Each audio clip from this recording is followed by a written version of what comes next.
జీవితాంతం మిమ్మల్ని పట్టి పీడించుకు తినే వేదన ఏదో ఉంటుంది ఒకటి, లేకుండా మాత్రం ఉండదు. జీవితాంతం ఒక వేదన మిమ్మల్ని పీడించుకు తింటా ఉంటుంది, అది వదలదు. వదిలించుకుందామని వదలదు అది. దేవుడు అంటున్నాడు, ఇప్పటిదాకా అదే కదా మీకు పెద్ద సమస్య, ఇప్పటిదాకా దాని గురించే కదా చాలా ప్రార్థన చేశారు మీరు, ఇప్పటిదాకా దాంతోనే కదా చాలా పాటలు పడ్డారు.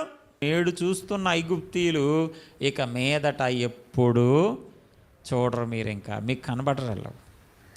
అంటే అర్థం ఏంటంటే, ఇక ఈ సమస్యని మీ జీవితంలోంచి పూర్తిగా తీసేస్తున్నాను. మనల్ని పట్టి పీడించుకు తిని మనశ్శాంతి లేకుండా చేసి, నిద్ర లేకుండా చేసి, ఎన్నో కష్టాల పాలు చేసిన ఒక సమస్య మన మీద పడిపోయి మనల్ని తరుముతుంటే, మనల్ని నాశనం చేద్దాం, మనల్ని చంపేద్దాం, మనం ఉనికిలో లేకుండా చేద్దామని ఆ సమస్య మన వెనక పడితే, దేవుని మీద భారం పెట్టుకుంటే, దేవుని మీద ఆధారపడితే, దేవుడు అంటాడు, ఇక మీదట ఆ సమస్య మీ జీవితంలో ఉండదు, తీసేస్తాను, నేను పూర్తిగా దాన్ని తొలగించబోతా ఉన్నాను.